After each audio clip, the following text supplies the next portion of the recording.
আসসালামু আলাইকুম everyone, আনাভিয়াস daily কুকিংয়ে আপনাদের স্বাগত।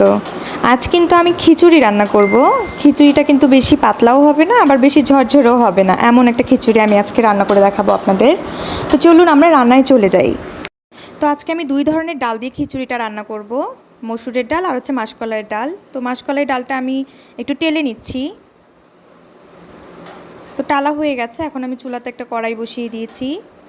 কড়াইয়ের মধ্যে এখানে আমি যতটুকু খিচুড়ি রান্না করব সেই পরিমাণে চাল নিয়েছি, মসুরের ডাল নিয়েছি, আর সেই ভাজা ডালটাকে ধুয়ে নিয়েছি, এখানে দিয়ে দিলাম।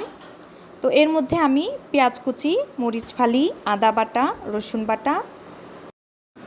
তো এখন এগুলোর মধ্যে আমি 2টা এলাচ দিয়ে দিলাম, ছোট্ট এক টুকরা দারচিনি দিয়ে দিলাম, 2টা তেজপাতা, লবণ দিয়ে দিব পরিমাণ মতো, হলুদের গুঁড়া পরিমাণ মতো, জিরার গুঁড়া পরিমাণ মতো, তেল।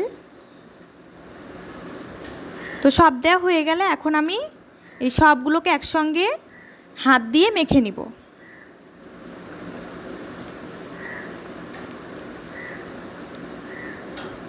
তো মাখানো হয়ে গেলে এখানে আমি 2টা আলু এভাবে কেটে নিয়েছি, সেই আলু 2টা দিয়ে দিলাম। আমার আসলে খিচুড়িতে আলুটা ভালো লাগে তাই দেই, আপনারা না চাইলে নাও দিতে পারেন। তো এখানে আমি পরিমাণ মতো পানি অ্যাড করে দিয়েছি, আমি একটু বেশি পানি দিয়েছি যেহেতু খিচুড়িটা বেশি ঝরঝরে হবে না তাই। তো চুলাতে বসিয়ে দিয়েছি, চুলাটা কিন্তু অন করে দিয়েছি, এখন বলক আসা পর্যন্ত অপেক্ষা করব। তো দেখতেই পাচ্ছেন খিচুড়িটাতে কিন্তু বলক উঠে এসেছে, একটু নেড়ে দিচ্ছি। নেড়ে দিয়ে আবারও ঢাকনা দিয়ে ঢেকে দিব। তো ঢেকে দিলাম।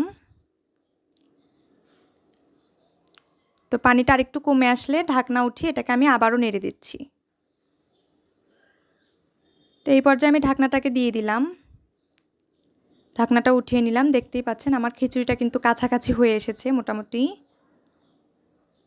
তো এটাকে আমি আরেকটু হালকা জালে আরেকটু আমি এটাকে রান্না করে নিব।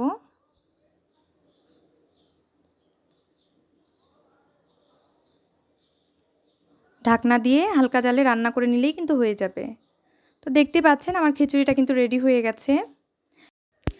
তো ভর্তার সাথে কিন্তু এই খিচুড়িটা খুবই ভালো যাবে, ডিম ভাজির সাথেও খেতে পারেন, আচার দিয়েও খেতে পারেন। তো আজকের আমার এই রেসিপিটা আপনাদের কাছে কেমন লাগলো আমাকে কমেন্টসে জানাবেন। ভিডিওতে একটা লাইক, চ্যানেলে একটা সাবস্ক্রাইব করে আমার সাথেই থাকবেন। ধন্যবাদ।